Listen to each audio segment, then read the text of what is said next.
Race number 10 of the 5th season of the Dark Horse Racing Series presented by Troy Lee Designs. It's under the lights here in the Windy City, Chicagoland Speedway, as drivers prepare for 100 laps here tonight. Under normal circumstances, this would be the penultimate race of the season, but due to the fact that Iowa got the schedule changed in the midway portion of the season, it's actually the third to last race before we crown a Season 5 champion. I'm Seth Cole, being joined by Alex Kolonix, and Alex here this evening, coming off that double points race last week at Michigan. It's looking like it is definitely all heading in a positive direction for tonight's pole sitter, Nick DeGroot. With one more double points race coming up, though, next week at Indianapolis, drivers that are back there, 2nd through 5th, like Wagner, Brooks, Forsyth, who missed last week's race, are they in the boat right now of time is running out, or have they run out of time already? Well, currently with a points gap of 130 to the second place points sitter, Matt Wagner, who is not even in this race today, which then makes me look back at Gael Brooks now, who's 161 points back. He's got a very massive gap in the points lead heading into these couple races coming up. I mean, something would have to catastrophically go wrong for Nick DeGroot to lose this championship. Look at the starting lineup. It's the second straight week that Nick DeGroot has captured the pole position. DeGroot is also looking for his third win on the season, as is Rick Ravon, who's rolling off way deep in the field, 15th position, but back-to-back victories. Of course, last week at Michigan, the week before at Richmond, but going to have to pass some cars to be able to do it. Yeah, a bit of a poor qualifying performance out of a driver who's been so consistently fast early on after he joined in on this season. Now he's going to have to make a bit of a show for us up in the booth here as he drives his way up to the front of the field. 100 laps here this evening at this 1.5 mile speedway. It's going to be Nick DeGroot and Eric Peterson bringing us down, and Flagman has the green flag in hand. It is waving, and we are underway here this evening, and already 3 wide, 2 rows deep. They haven't even gotten to turn 1 yet. I mean, these drivers are ready to go. This racetrack's very fast, full throttle action here. You want to try and get out the front in the clean air and take the best line you can around the bottom. Nick DeGroot heavily defending that bottom line as Eric Peterson looks to the outside, held on pretty strongly from that second starting spot, but now he's going to have to battle with the drivers behind him like Eric Shouse looking to make the move up the inside. It's really tough to hold the lines around here at full throttle. It's the bright green 72 with the pink rims. Eric Shouse on the inside for the second position. Behind them, Charles Teed battling with Jari Brupacher. Brupacher is the car on the inside, now shifts up to the top. Teed going to get alongside for third place with a great run down the back straightaway. He'll try and get alongside drivers right of Eric Shouse, so top 2 get single file. Battle's going to be for that final spot on the podium. Yeah, and I hate to make the field worry already, but Rick Ravon has already made his way up to the 6th position in just 2 laps after starting from the 14th spot. But I'm seeing a lot of connection issues for Rick Ravon in the middle of the field. That entire couple set of corners, he's been gone. Could this be trouble for one of our fastest cars tonight? Certainly not what you want to have up here in the front of the field with how close they're all running together. As you alluded to, full throttle for these drivers, so a lot of pack racing expected here tonight. And the last thing you want to do is have a car with bad connection around. We've seen that a number of times here this season. I remember it goes all the way back to, what was it, second race on the year, I think it was, at Las Vegas, when we ended up seeing Matt Wagner take an early exit from that race due to some gap whack coming into play. So I mean, how difficult is it for some of these guys back here, 4th place on back, when that car disappears, to try and gauge where he's going to reappear? Well, I mean, it's extremely difficult, especially when it's a driver that we know is quick like Rick Ravon. I mean, he's currently in the 4th position. He clearly has pace, but is struggling to keep his connection to the server, is only just being able to run his way around the laps and hold a spot. We could see a bit of action for the admins here soon if he doesn't get it sorted out. Riding on board with Eric Shouse, you can see the connection problems that Rick Ravon's having there. Now, obviously, from the point of view of the 72 and others around Rick Ravon, they can't see him when he disappears. What's he seeing on his end? Is he able to see the other cars on track, which is why he's kind of making this move, setting up this move for third around Eric Peterson? I mean, it could be a situation of two things. Sometimes you're having problems and it looks like nothing to you. Other times, you'll know that there's an issue, as sometimes every other car on track will be blinking while your car is behaving normally. It's just a matter of how the blinking works, as he's crossed over, making the pass for third, but he's still having connection issues. We'll get that third position off of turn 4, sets his sights now on Charles Teed, who for a moment looked like he was going to challenge Nick DeGroot for the race lead, trying that outside line once again, trying to get that run on the straightaway. He might get to the right rear quarter panel this time. Nope, not quite. DeGroot going to keep it pinned down to the bottom and force the rest of the competition to take the longer way around. Rayvon still in that third spot as he's way up high. Eric Peterson in fourth. Yari Brupacher there in fifth place. Now, Craig Forsyth back in 7th. We didn't see him in last week's race in Michigan. You mentioned about Matt Wagner not in the field here tonight. If I recall correctly, we kind of have to wait until we get to either the final race of the season or maybe even after that, because I believe they have a drop race rule here in the Dark Horse Racing Series. So a driver can miss a race during the course of the season, and that doesn't count against him in terms of any points deficits. So maybe last week was Forsyth's drop week. This week going to be Matt Wagner's drop week. But even so, that just, I think, gives more incentive for Nick DeGroot to continue to accumulate as many points as he possibly can. Yeah, at least in the case of Matt Wagner, he's missing out on this week, which is the standard points week. But for Craig Forsyth, he was up in the second position in points prior to last week. But because that was a double points race that he was missing, he ended up losing 2 spots in the championship point standing. So that was a crucial miss there for Craig Forsyth to not be able to get the points from that race. All of a sudden, we're starting to see a couple of drivers fade back, and rather quickly. Eric Peterson, who was running second, is now back to 6th.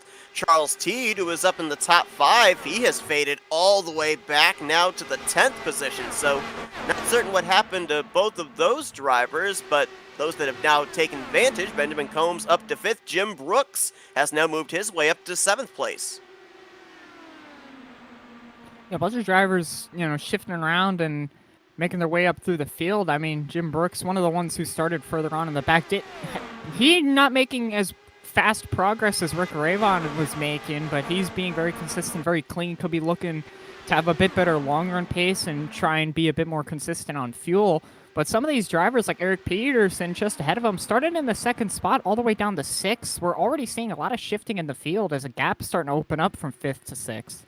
And now you've got a battle up here. Well, we actually have had a lead change, though we really can't see him for very often. Rick Rayvon has gotten around Nick DeGroot. DeGroot falls back to 2nd, so it'll be a battle for the runner-up spot between himself, Craig Forsyth, as looks like Rick Rayvon actually pulled his car down to the apron on the back straightaway. Yeah, administration has told him to fall to the back because of his connection troubles. It really was messing up a lot of the drivers racing up front at the field here because they had no idea where he was and was really causing a lot of problems. Now the battle will be for the race lead with DeGroot, Forsyth, Brupacher, add in Benjamin Combs into that mix. Those 4 all nose to tail down the back straightaway for Nick DeGroot. He's trying to tie Craig Forsyth for most wins on the season. Forsyth with 3, DeGroot with 2. For Craig Forsyth, obviously, as mentioned, with not being in the race last week at Michigan and not being able to capitalize on those double points, looking to really get as many points as he possibly can here tonight. The gap between himself and DeGroot coming into this race was 163 points. Yeah, I mean, that's all that 1 week did to him. He was just under 100 points to Nick DeGroot prior to last week, but he lost over 60 points from that one race, and that could be something we see next week as well. If we get one of those front-of-the-field championship contenders not able to make the race next week, we could see just as big of a flip, or even just simply falling to the back as, here at this racetrack, it's a big, massive pack race, but at Indy, it's definitely a lot more tough to make the corners. Battle will be for 2nd, DeGroot on the bottom and Yari Brupacher on the top. Interestingly enough, Chicagoland's only making its 2nd appearance on the Dark Horse Racing Series schedule. It's made its debut last season, and of all the drivers in the field here tonight, none of them finished inside the top 5 in last year's event. The highest driver in the field here tonight to finish last year, 7th place, and that was Charles Teed. A bit of unfamiliarity for these drivers, and when I was doing some laps around here, I was surprised just how fast this racetrack was. I was expecting the bumps to really be an issue for these guys, but this race car drives so smoothly over top of him, you can't even tell, as now Jari Brupacher for the lead around the outside, making some fantastic moves. That's one thing that I saw. It seemed to be that outside lane, you were able to keep up with the bottom, and then you get a big run down the straightaway. It's why we're seeing such racy pack movement right now. Something has obviously happened, and I don't know exactly what it was, but we mentioned about how Eric Peterson and Charles Teed were falling back. Well, now we've got a 7-car group up at the front, about a second and a half back till you get to group number 2, led by Charles Teed. So the field has all of a sudden split almost completely in half, and I don't know if it's just the fact of not having draft, if maybe someone might have brushed the wall and everybody checked up, or maybe it had something to do with back when everybody was trying to dodge the blinking car of Rick Ravon that split this field up. Yeah, that was initially what ended up happening to Charles Teed, is he fell back a lot after having a really close moment with Rick Ravon on the front straightaway, and then for 3 consecutive laps, he just drove very slowly to try and get his way out of the pack, it seemed like, and now he's just comfortably riding just in front of the second pack, but close incidents with our 6th and 7th place driver has actually dragged them back to where Charles Teed is. Some contact there between Brupacher and Forsyth. Jari Brupacher has been very impressive here. He has not run the entire schedule. He's missed a couple of races, but in the races he's taken part in, he's been a mainstay up there in the latter half of the top 5, it seems. You just get the feeling that he is a week away every single time he takes to the racetrack from going to victory lane. Maybe tonight is the night, because for Craig Forsyth, Nick DeGroot, they're obviously looking for the championship. For Jari Brupacher, he's not mathematically in the hunt for that, so he can just focus on trying to get this checkered flag this evening. Yeah, and he is pretty solidly inside the top 10 in points as well for him, so he could gain a few spots inside the top 10 on points, but ultimately, yeah, championship run is not fantastic for him. He just wants to get that golden ticket statistic of getting a win on the season, which so few drivers have done so far this year. That really stood out to me as well as I was looking at the point standings coming into tonight's race is what Nick DeGroot has been able to do in terms of the bonus points he has racked up. I think that's been a big part into how he's been able to keep himself up there at the top of the point standings and continue to gap himself from the rest of the field in the point standings week after week. 62 points accumulated. That is double the points of the next highest bonus points driver, which would be Jim Brooks with 31, and Jim Brooks finds himself 5th in the point standings. So it is a mountain of a difference between the point standings that Nick DeGroot has accumulated over the rest of the drivers in the field. And another one of the crucial things you look at when you look at those statistics for Nick DeGroot so far this year, he has the most pole positions, so he's been ahead of a lot of whatever carnage would happen throughout the field. I think he just made contact with the wall. Oh, Nick DeGroot making an uncharacteristic mistake just then. If he didn't get it, he was literally paper thin space between his tires and that outside wall. And we'll see if that affects him or not. Obviously, contact with an open-wheel race car into an outside safer barrier is going to affect the car a lot more differently than if you've got the tank-like bodies of a stock car. Oh, most definitely. But I do find, though, that with these race cars, you can do a very light tap to the wall and get away with it because oftentimes the tire will be the first thing to hit. As the 2 drivers out front of the field, Jari Brupacher has been relentless taking this lead, and I think he's finally going to get the lead away from Craig Forsyth and cut just in front of him. Wow, that was a lot of momentum lost for Forsyth. That's going to allow Nick DeGroot with a massive run, but he's going to hold off on making the pass and is just going to sit behind him.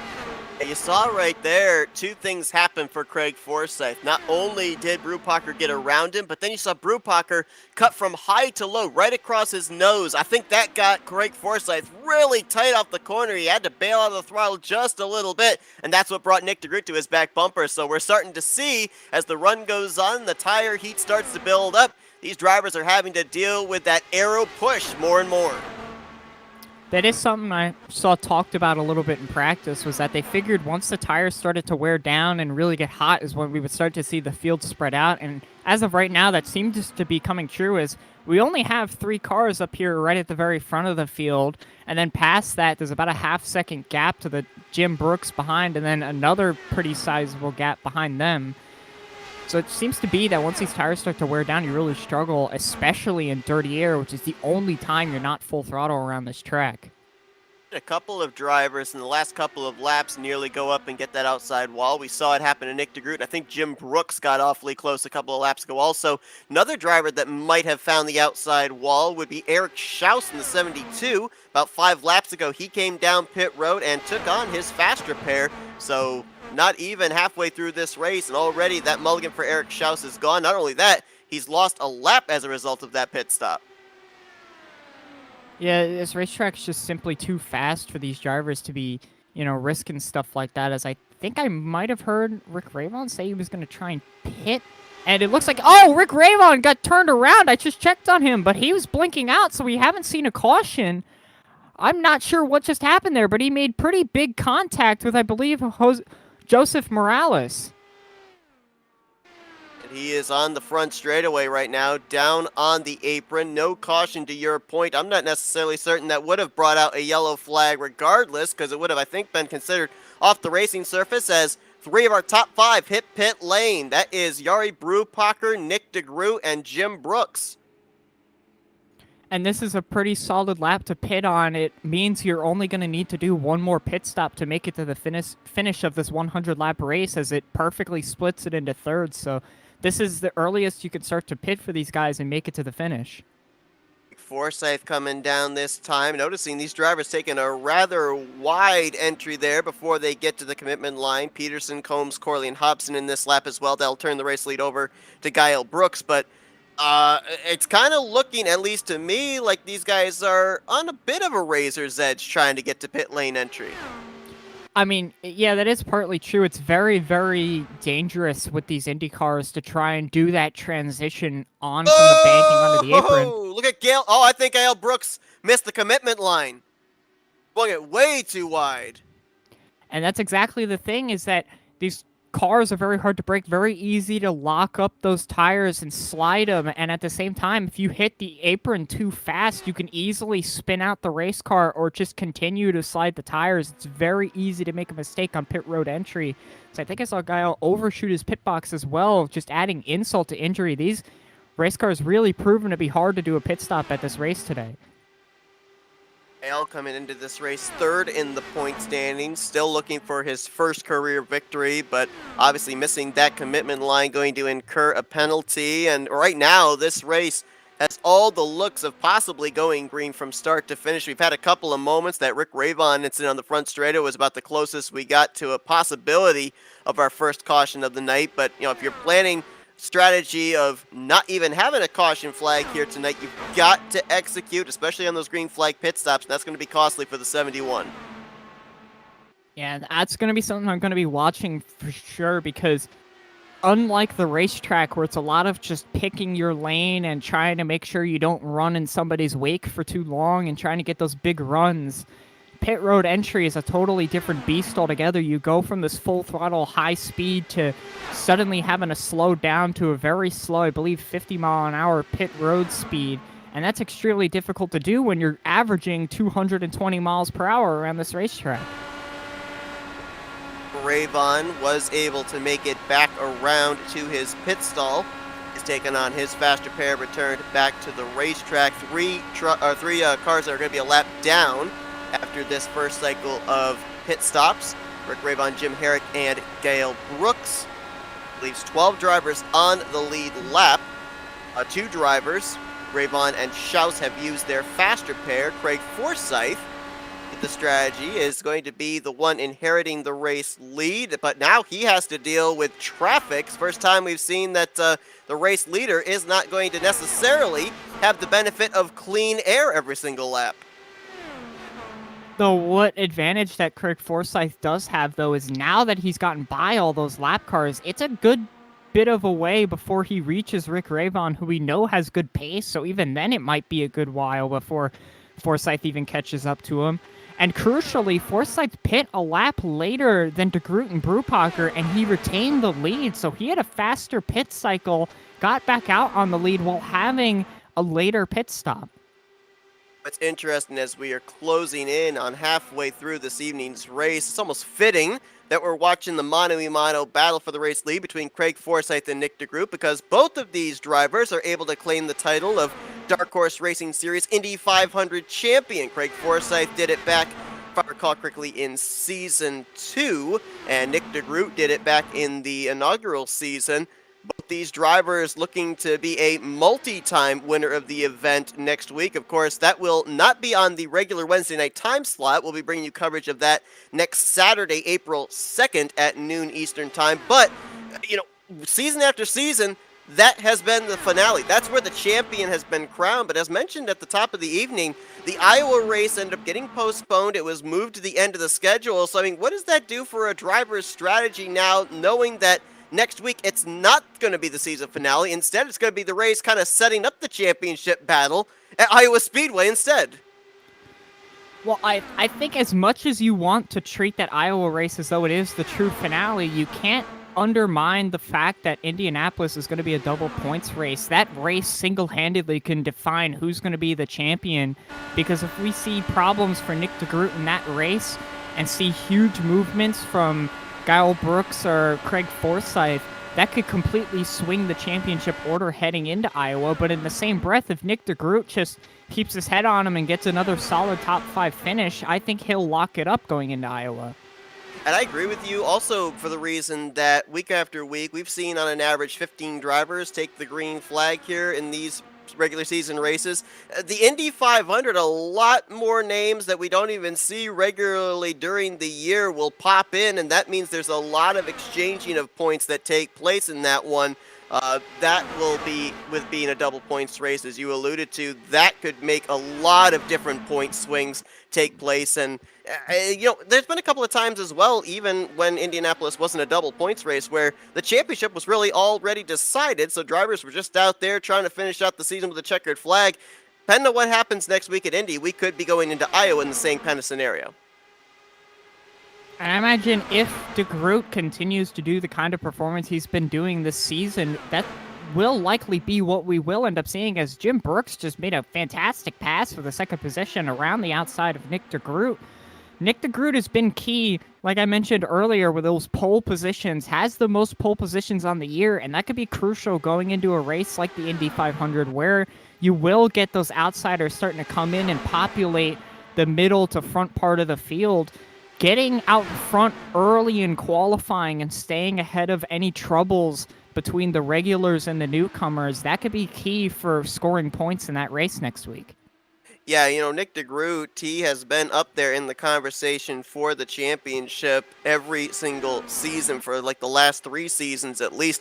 Of course, a former champion, but back in Season 3, he barely lost out the championship to Robert Maleska III. I remember him saying that if we just found the momentum we found in the final 3 races of the season, maybe a little bit earlier, we would have made it a championship battle in Indianapolis. Last season, of course, he and Henry Bennett gave Rick Ravon a run for his money. So Nick DeGroot, season after season, has been consistent up in that conversation.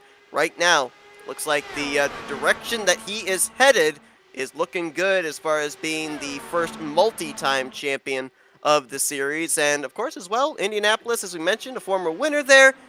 Gotta give him a bit of confidence as well. Yeah, I mean, being a champion at the Indy 500 is a big benefit, because you know how to make it to the finish of that race and single-handedly win the race as well. So that's going to be a massive benefit going into it.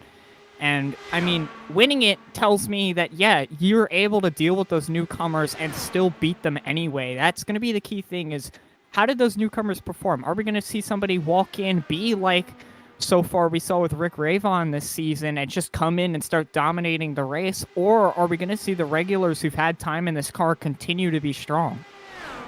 We're watching the battle for the 5th position between Charles Teed and Eric Shouse. Trying to do a little bit of number crunching for that 72. Mentioned he had an earlier pit stop than everybody else. Pitted about halfway through the fuel run. I wondered if it was possible with him right now on the lead lap and with these drivers for him to be able to make it on just one more stop as everybody else is projected to do. I'm not certain he can. I think he's going to be about 10 to 15 laps short of making it the rest of the way. I think he's got 2 more pit stops in his future. Yeah, for Eric Shouse, I mean, he pit about averaging 10 laps earlier than everyone else did, and I could only assume that that was the edge of their fuel window because I see no reason to really, pit that early and just waste your time. Maybe there are a few more laps in it, but nowhere near enough for Eric Shouse to make up any spots.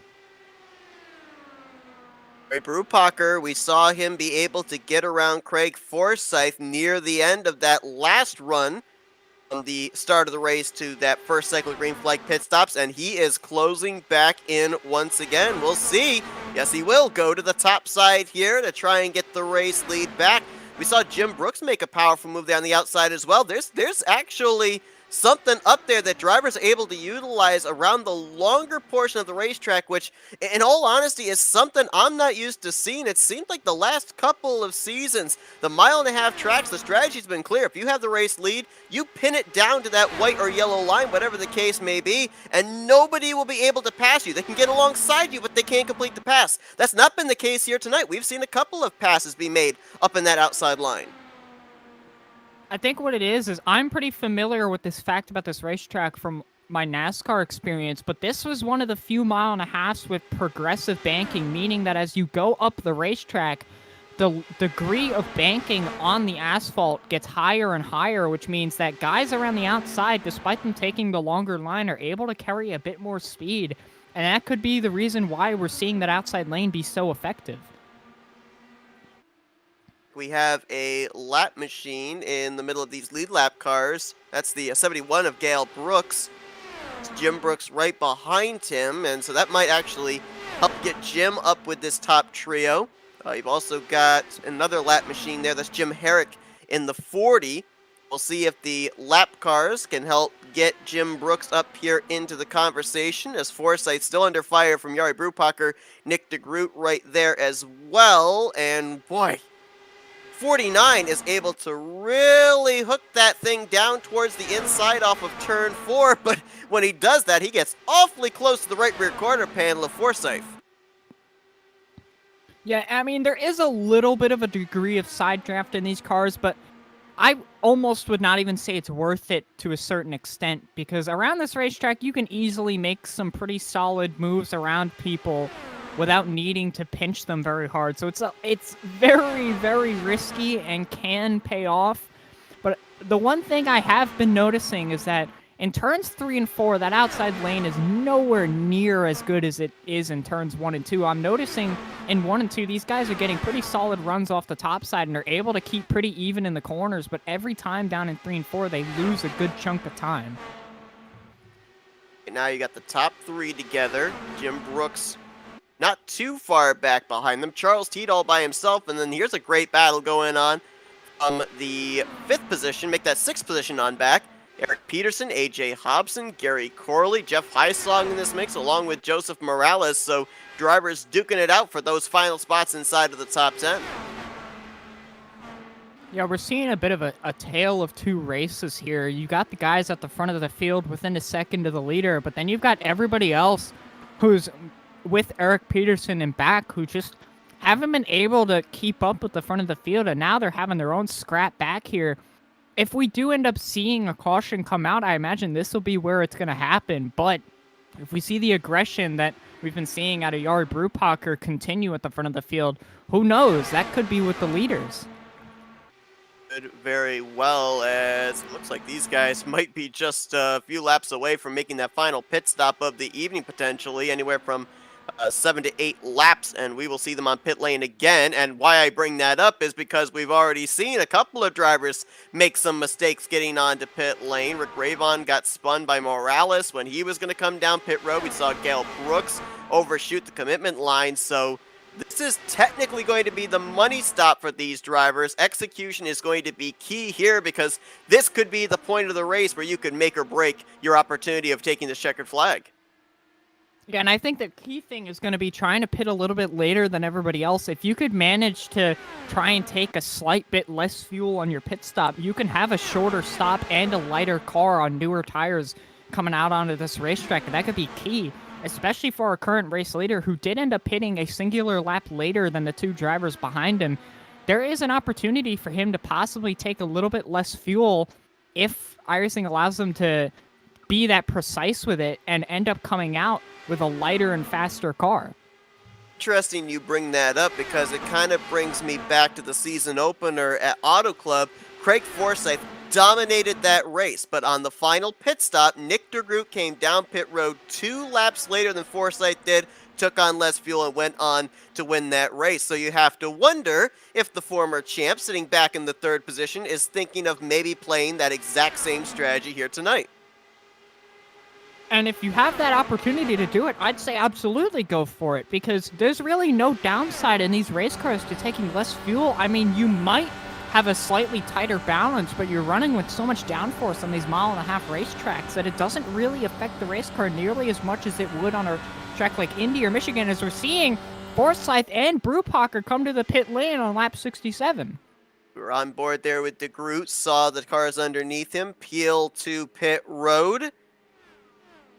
Like also Jim Brooks and Gary Corley going to come in this lap. One thing that I love with these speedways is when we take the onboard, looking at what the driver sees, the steering wheel, the panel, and everything as DeGroot's coming down pit road, is seeing what driver preferences of what gear they want to be in. I was a little surprised Nick DeGroot was running in 5th gear. Would have thought that he might try and save a little bit of fuel using the 6th gear, the draft gear, but that was not the case. I think the problem is because, you know, the corners are so long here, but the straightaways are not nearly as long as you would think for a mile and a half because of those wider corners. And so the way it's geared, it makes sixth gear really struggle to get in and out of the corners. And so you would almost be burning more fuel constantly having to shift from 5th to 6th just to keep up with other drivers. One thing that I noticed when most of our leaders came down pit road, very few of them had that wide swing out entry onto pit road. I think they backed it up a little bit more to make absolutely certain they were going to make that commitment line, kind of learning off the mistake that Gail Brooks made earlier on tonight. Could be key, but it can be a little bit slower as well. I mean, I'm seeing a big gap between Forsyth and Brubacher, who both pit on the same lap, but for DeGroot, he actually came out in almost exactly the same track position as he did when they were coming into the pit lane. So that's a good gain for DeGroot to be able to maintain on the pit cycle. Definitely is right now 2 car lengths behind Forsyth. Brubacher there, a distant 3rd, currently running about a 1.5 seconds behind the top 2. Looks like he might be able to pick up Jim Brooks in the 51, so those two might be able to get up here and draft with Forsyth and DeGroot, as DeGroot's actually going to try and challenge for the top position. And if you're Nick DeGroot, I mean, do you have to start looking for that chink in Forsyth's armor now, or can you wait a little bit here, because still 30 laps to go? I mean, I did notice, at least with the case of Jari Brubacher, is that as the run went on, it became harder and harder to hold it side by side with your leader. It seems like if you're going to make the move, you got to make it now before the tires really heat up and start to slow down a little bit, because that outside lane does seem to put a bit more strain on the tires than the bottom lane does. And so being able to make that pass and the leader's holding the bottom as hard as Craig Forsyth is, you're going to have to try and do it now.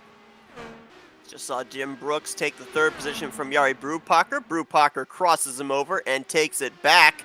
Looking at the top 2 battling for the race lead. And if you look back at their pit stops, there was only 1 difference between the two. Identical amount of time in their pit stall and 1/10 of a second difference of their complete time on pit lane. 30.5 for Forsyth, 30.6 for Nick DeGroot. That's why the two of them are up here in the same zip code and might be the two to battle it out for this checkered flag here tonight, closing in on 25 to go. Yeah, and this currently is one of our closest battles here on the racetrack, are these two leaders. And the one key thing I'm noticing Nick DeGroot do is he's not continuously holding that outside lane when he knows he's able to get behind to get some draft from Forsyth, he's taking a higher entry but cutting it down on corner exit, trying to get a run down the straightaway. If he could get enough of a run to be perfectly side by side and arc that outside lane, especially down in turns 1 and 2, that may be the key to making the pass for the lead. Tell you what else might be a bit of a key here is the fact that 3rd and 4th place, Brooks and Brubacher, they've picked up the 71 of Gale Brooks. So now you've got 3 cars in group number 2 trying to chase down the top 2 who keep remaining single file. I don't know, we better keep an eye on that interval of 3rd place to the race leaders because they might have enough time to get up here and have it be a 4-man fight for this checkered flag. It's going to be really, really difficult, though. You don't see as much kind of leapfrogging type of catch-up as you would see on most other racetracks. I mean, they gained almost nothing that last lap. If anything, they actually lost a little bit to the leaders.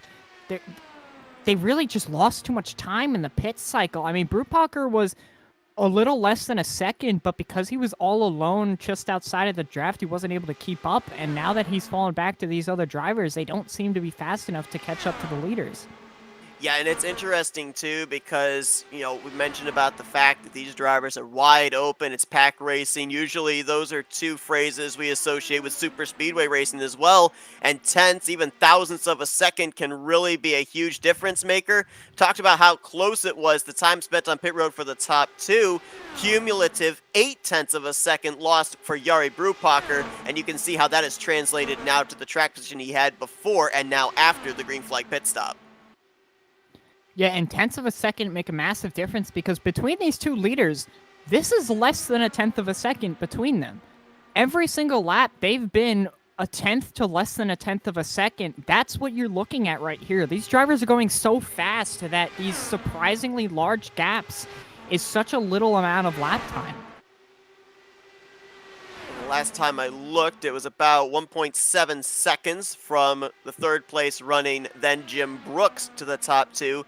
Has not really changed all that much, about maybe 1.6 seconds the difference now from Brubacher up to Craig Forsyth, and they are every lap that ticks away running out of time. It doesn't take them long to complete a lap here either, under 25 seconds, so this race has flown by. 80 laps completed, 20 laps still left to go. These drivers know they're good to make it on fuel, so for Craig Forsyth and Nick DeGroot, now it's basically just going to be a mono-e-mono, at least at this point in time, for win number 2, or make that win number 3 for DeGroot, win number 4 for Craig Forsyth.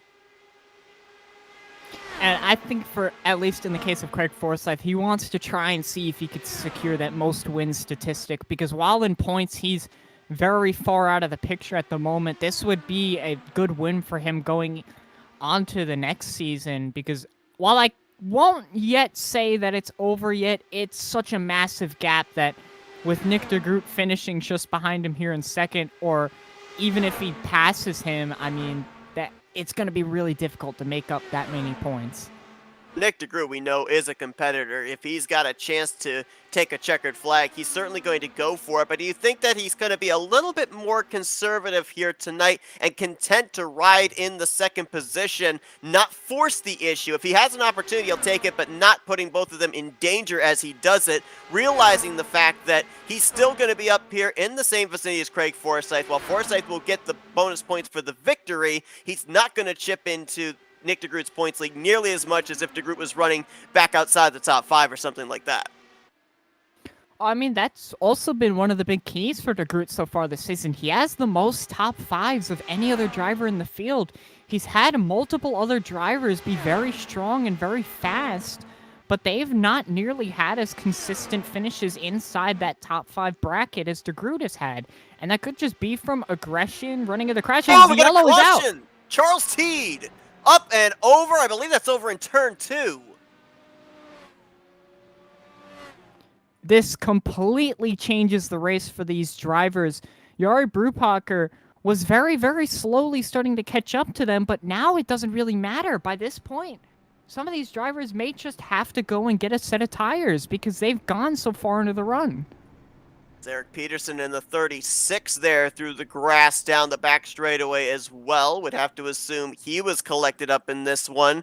As we go back and take a look at the first caution of the evening coming out on lap 85.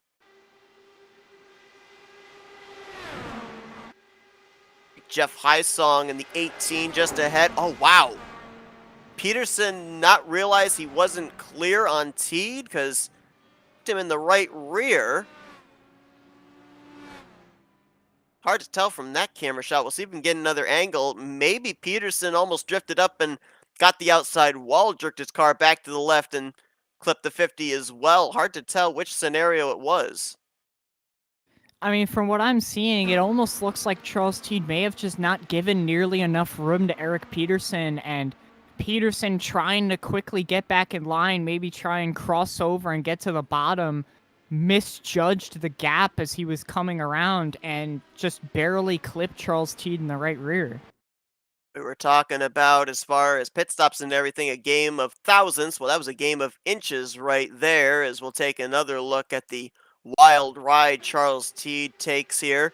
Good news for Charles Teed, though. He had not used his faster pair up to this point. Same for Eric Peterson, so they would still be able to be in the running for the finish of this race. But to your point now, this not only changes everything in terms of potential pit strategy, but it also changes the fact that this is going to be the closest everybody's going to be to each other since we dropped the green flag to start this thing. So with everything being so congested, this may not be the final caution of the evening. Yeah, and we've seen a bit of a shift at the front of the field. I believe I'm seeing that Gary Corley is now up into the third spot ahead of Jari Brupacher, so that's a very crucial maneuver, and I think now he's just been moved up to the second spot ahead of Nick de Groot. Maybe that was his actual position anyways, and they were dealing with lap cars, but Gary Corley with a very crucial piece of track position. It looks like Craig Forsyth and Gary Corley stayed out. The rest of the field came down pit road. So Nick de Groot, Jari Brupacher, Jim Brooks, they're all going to have fresh tires. Craig Forsyth is going to have the track position. So whose spot do you like? Do you like having that clean air but the older Firestones underneath your Forsyth? Or would you rather have that little bit of extra grip that Nick de Groot's going to have? As much as that track position makes a big deal, I think it was just crucial to get tires here. These drivers just went almost 20 laps on this set of tires. I mean, even though the pace does not fall off too much, the newer tires are going to be so much faster for the first few laps that I think I'd love to be in Nick de Groot's position right now. Tell you who this caution really benefited as well. Maybe a couple laps away from having to come to pit road, that's Eric Shouse. He's going to be able to stay on the lead lap. He's going to restart up in the 6th position. So early issues, an unscheduled pit stop, and now closing on 10 to go, he's got a shot to be able to maybe pick up this victory. Yeah, and I'm looking at when he did a last pit prior to the caution, and yeah, you're right. He was quite literally 4 to 5 laps away from pitting, so that was a perfectly timed caution for Eric Shouse, bringing him back into this race. Looks like Charles Teed, despite the fact that he did have a faster pair available, he has taken his car back to the garage, so he'll finish 15th place here tonight. Rick Ravon got the free pass under this caution, so 11 drivers will be on the lead lap. Peterson returns to the track 1 lap down. Jim Herrick and Gale Brooks have been 2 laps down after they were having some pit road issues on the first round of green flag pit stops. Forsyth the leader, Gary Corley second, then the fresh tires of Nick de Groot, Jari Brupacher, and Jim Brooks make up the top 5. Shouse will be 6th, AJ Hobson in 7th, Jeff Hysong 8th, Joseph Morales 9th, Benjamin Combs in 10th, and Rick Ravon, last car on the lead lap, in the 11th position. It's going to be 11 laps to go when we go back green flag racing. Craig Forsyth has led the most laps here tonight, but he wants to lead that all-important final lap back to the checkers. We'll have to see if that's going to be the case here as these drivers prepare for what's going to be an 11-lap shootout here this evening at Chicagoland. I'm going to be watching those front 2 drivers because their positions are very crucial to how this race works out. Are they going to be able to retain those spots on those older tires?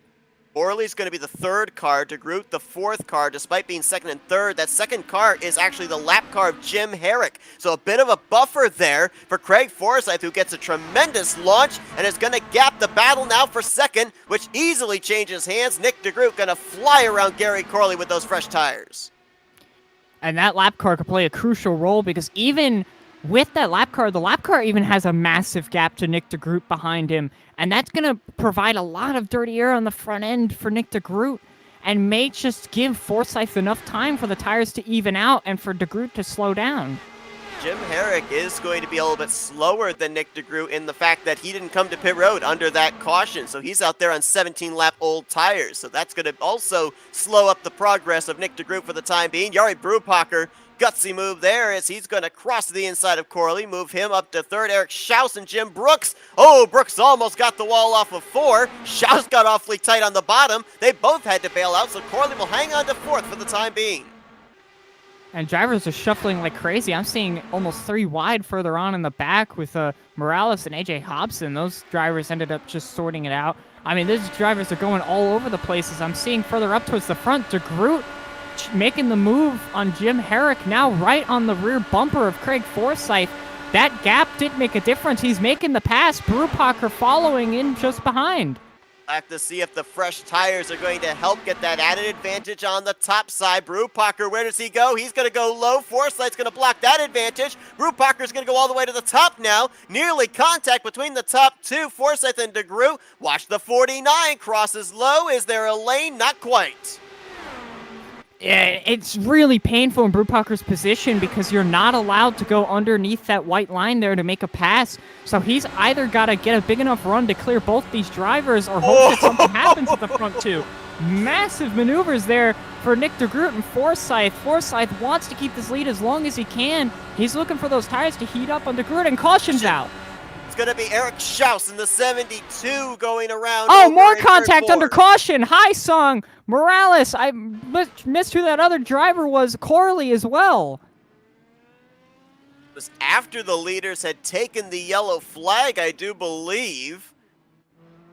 The more torn up race cars on the front straightaway. Shouse had his issue over in turn 4. Second caution of the evening going to come out, and I believe we still have enough laps that we'll be able to get back green, but there won't be that many laps left, I don't think. I mean, these guys might be getting going with a white flag or maybe 2 to go. Maybe we get a green-white checkered here. It's going to be really tight with the pace cars. They're coming around to lap 96 this time by. Pace car just came out on the previous lap. I think this may be a 1-lap shootout.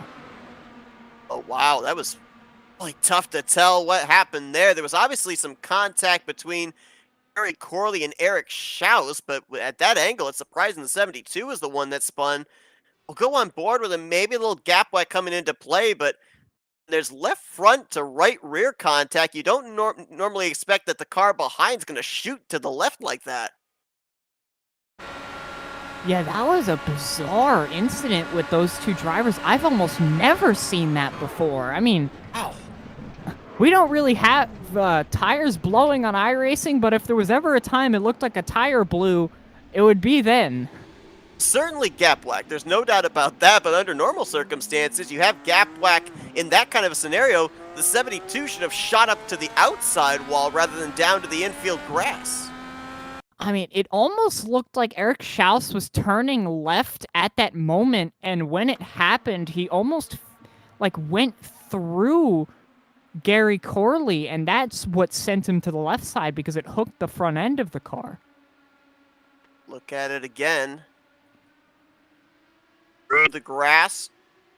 A little bit of that access road, hopping the car up into the air, but very fortunate there for Eric Shouse that he really didn't go up and hit the outside wall because he had already used his faster pair earlier on in this race, so that could have been a lot worse for the 72. Now let's take a look and see what happened further up with Haisong Morales and company after they had already taken the caution past the start-finish line. Like maybe Gary Corley in the 7. Oh, yeah, makes some contact there with Morales. Bounces up into Haisong. Close call there for, I believe, was that Eric Peterson? Just barely getting around there on the outside. Yeah, I mean, that's just one of those things. They were 3 wide at the time of the caution, and there was a big difference in speed for how these drivers were slowing down. One may have thought that he was clear and started to come down, or maybe the other one just started to come up. I'm not really sure there. That was just a weird incident to happen under caution. Oh, well, I thought Peterson cleared it. I thought he missed it, but from that shot, he did get a little bit with the left front wing contact with the back of Joseph Morales. This is why you don't see the rear wing on the 60 leaving the scene of the accident. So a 4-car incident after the caution flew. Single car incident for Eric Shouse bringing out this yellow flag, and to see if the lights have gone out atop that pace car here crossing the start-finish line, and they do, which means that we are going to have a 2-lap shootout, a proverbial green-white checkered here to end out tonight's race. So, going back to what we saw there just prior to the caution coming out, that battle between Forsyth, DeGroot, and Brewpacker, I mean, it seemed like DeGroot had a car that could get to the outside. Brewpacker had a car that could go anywhere he wanted, but Forsyth's got the track position, and he's been trying to make the back end of that car as wide as possible. How is he going to defend these guys now? Is there anything he was able to learn when he was challenged just prior to the caution that he can now use in this final 3 miles? Well, what he did learn from the previous restart is that if he times his restart right, he could build a large enough gap that within these 2 laps, he might just be far enough away that it's going to be impossible for the drivers behind to catch him. But on the same end, if DeGroot gets a good restart and they're coming up to speed before dirty air really starts to make a huge difference, DeGroot can have a much easier opportunity to pass. Pace car gets ready to make the left-hand turn to pit road. It will more than likely be for the final time here tonight. 2 laps remaining. Craig Forsyth, the control car, gets us back under green. We'll have to see how big of a gap he gets. You don't want it to be too much because sure as shooting, Nick DeGroot, Jari Brewpacker are going to use that slipstream, use that run to mount a charge down here into 3 and 4.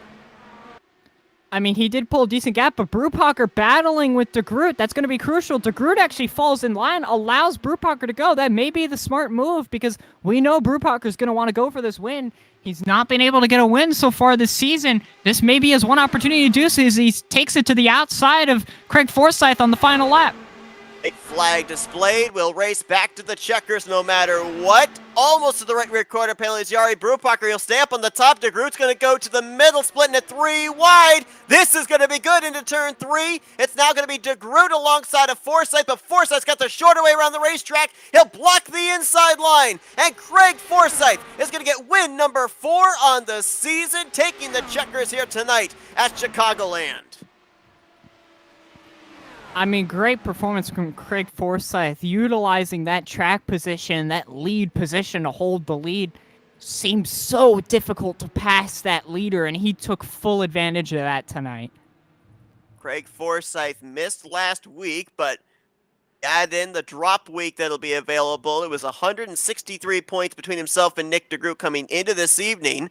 He'll gain a bit of that back here tonight with the victory. Not much, with DeGroot right behind him in second, but with that double points race looming at Indianapolis next week, certainly going to be a huge thing in terms of momentum for driver 27 here tonight. Oh, for sure. I mean, to get that win, that's a big deal. I mean, he is going to gain a few points there on Nick DeGroot, putting himself at least in the question for the championship now, even after missing that 1 week. And, you know, when DeGroot eventually takes a drop on the season, what drop is that going to be? Is he going to lose a lot of points from that? And can we see the points close up enough for Craig Forsyth to have a shot at it?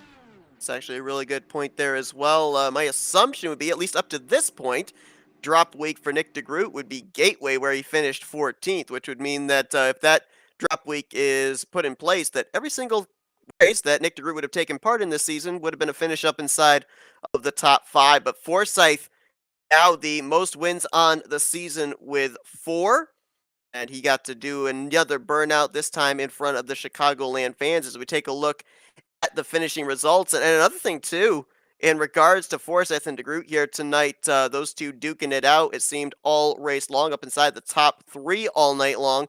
was the fact that Nick DeGroot was up there from the pole, but Craig Forsyth had to start pretty deep in the field, 10th place, so he had to pass quite a number of cars before he eventually got up there in clean air and really never looked back.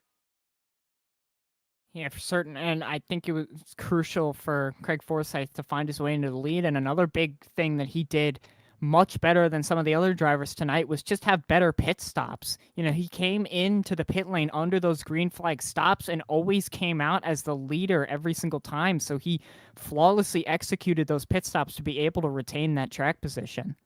I kind of feel we need to give Craig Forsyth a nickname here this season. I think we got to call him Mr. Mile and a Half because now his 4 wins: Las Vegas, Kansas, Kentucky, and now here at Chicagoland, all mile and a half racetracks where he's taken a checkered flag here this season. Jari Brupacher, I mean, what can we say about him tonight?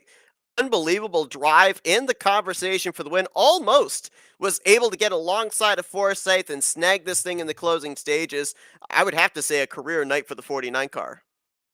Oh, phenomenal night for him. He really showed off a lot of great pace and a very solid performance when some other drivers tonight just simply didn't have it. So, I mean, that was a great performance from Jari Brupacher, and hopefully we could talk to him about it.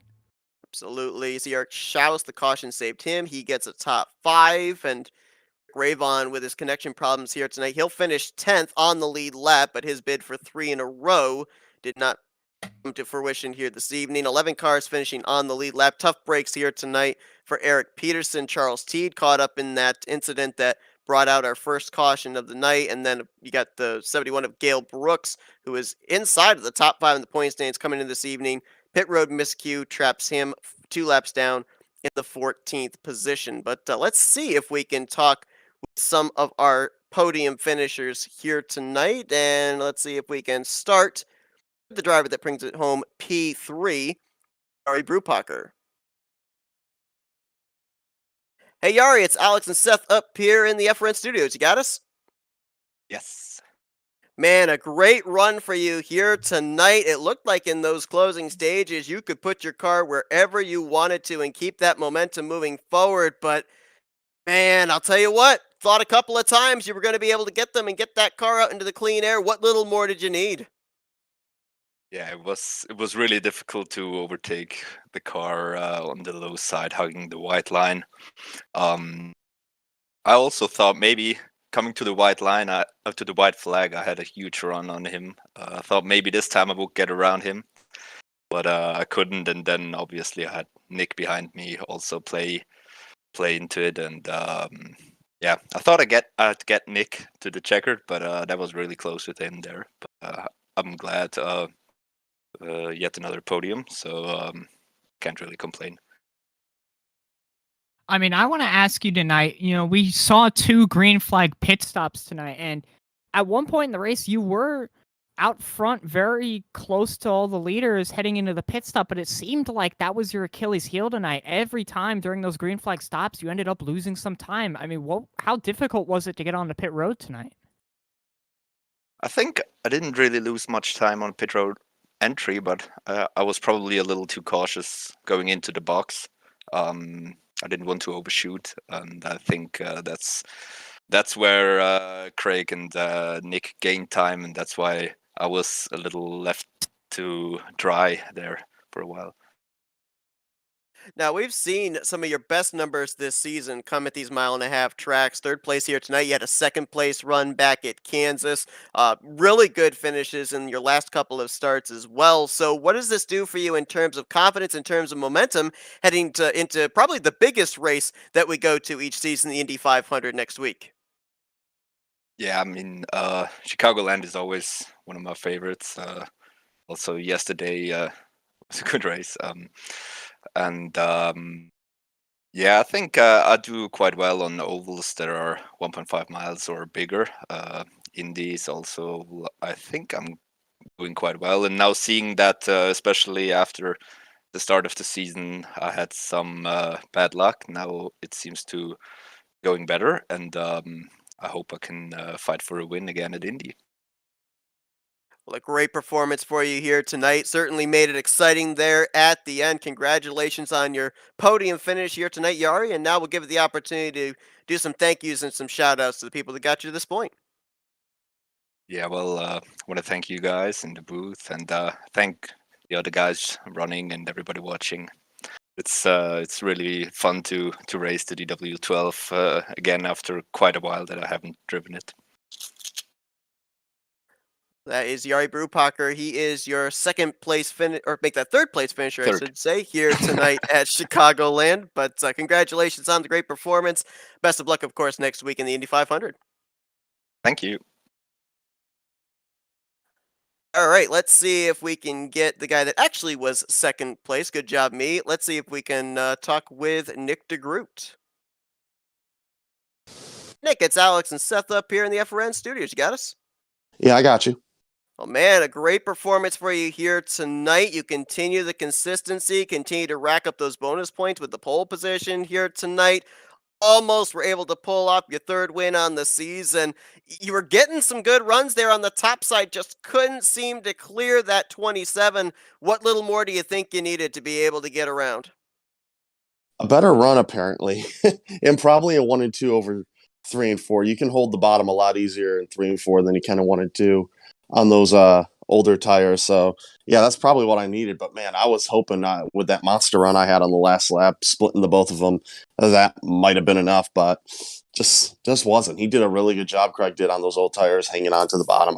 I really didn't think he was going to be able to hang on. And you knew I'm sure he was aware of the fact that if one of us cleared him, he was not finishing second. The second he got dirty air, that car was going to be going right through the field. So he fought hard to keep that lead, and he did a real good job. So, yeah, I just needed a better run or a bigger run, and I needed it in 1 and 2, not in 3 and 4. I think that would have been the way to get him. He did a really good job defending otherwise.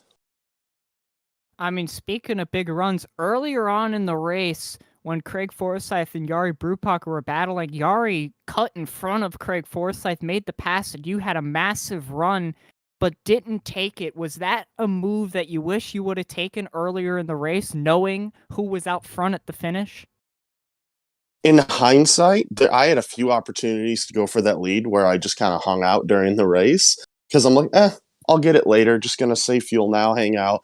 I kind of wish I was more aggressive now, and I went for that lead because of how hard it ended up being to pass him. I thought with the tire fall off, it would be a bit easier. And with some people it was, but with someone like Craig who really knows what they're doing out there, it's real hard to take that lead from him, even on 20, 30 lap old tires. Craig Forsyth, of course, a former Indy 500 winner. You yourself have won that big event as well, and that's where we're heading to next week.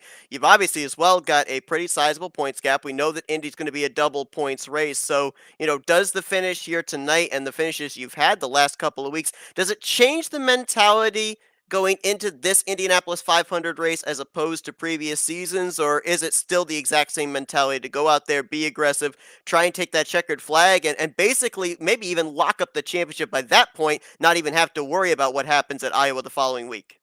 Yeah, I've always tried to treat the 500 separately because it's the 500. Like, I'm not going to go in there and worry about this bonus point or that bonus point. I just want to win. I really want to win that race.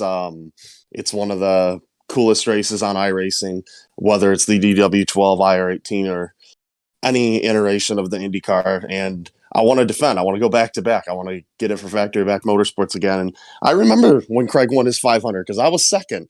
And you know what? Even though I won the last one, I still think about that one I lost. So I really want to win it. So that's what we're going to try to do next week. And we're going to try to win that race. We're certainly looking forward to it, seeing if you'll be able to double down with checkered flags in back-to-back seasons. But another great performance for you here tonight at Chicagoland. You'll continue to, if not extend, certainly maintain your points lead heading into next week with a solid second-place performance. And now, Nick, we'll give you the opportunity for some thank you sponsors and shout-outs.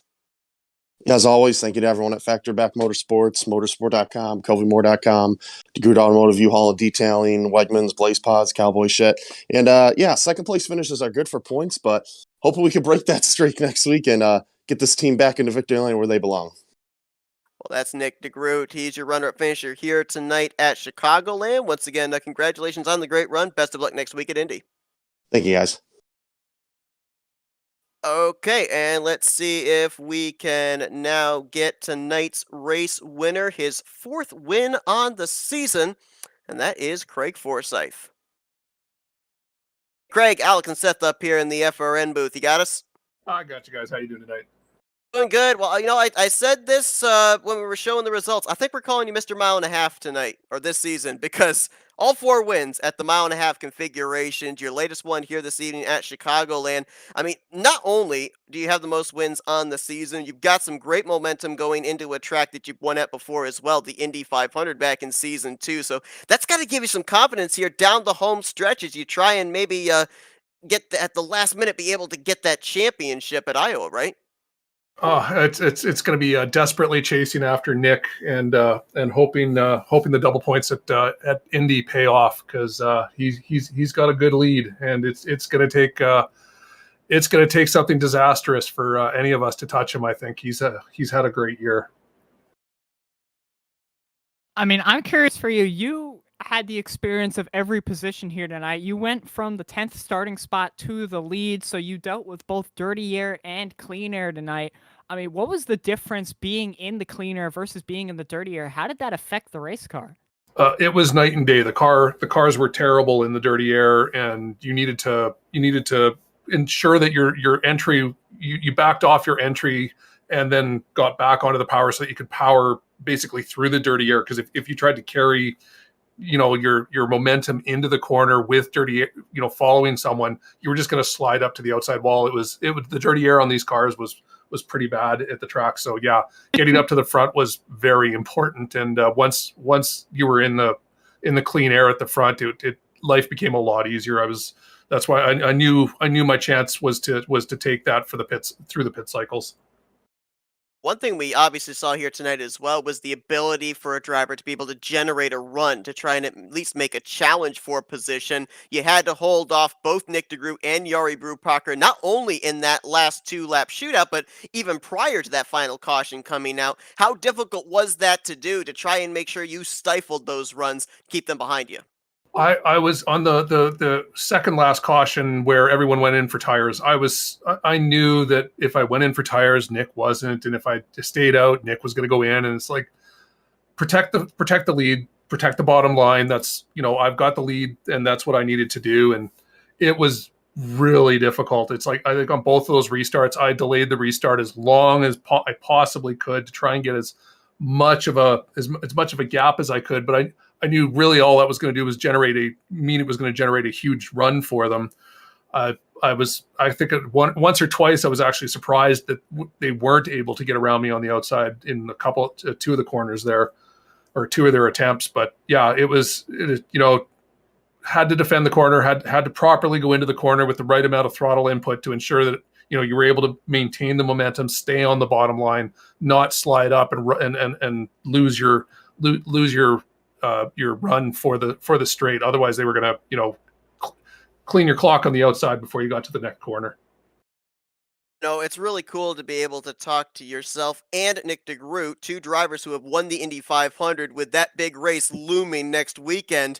When Nick, we were talking with him, he said he kind of treats it as a separate race. He obviously wants to go out there and be a back-to-back winner. You yourself taking the checkered flag back in season 2. So how much motivation, especially after tonight, picking up your 4th win of the season, is there to go out there and be a 2-time Indy 500 winner as well?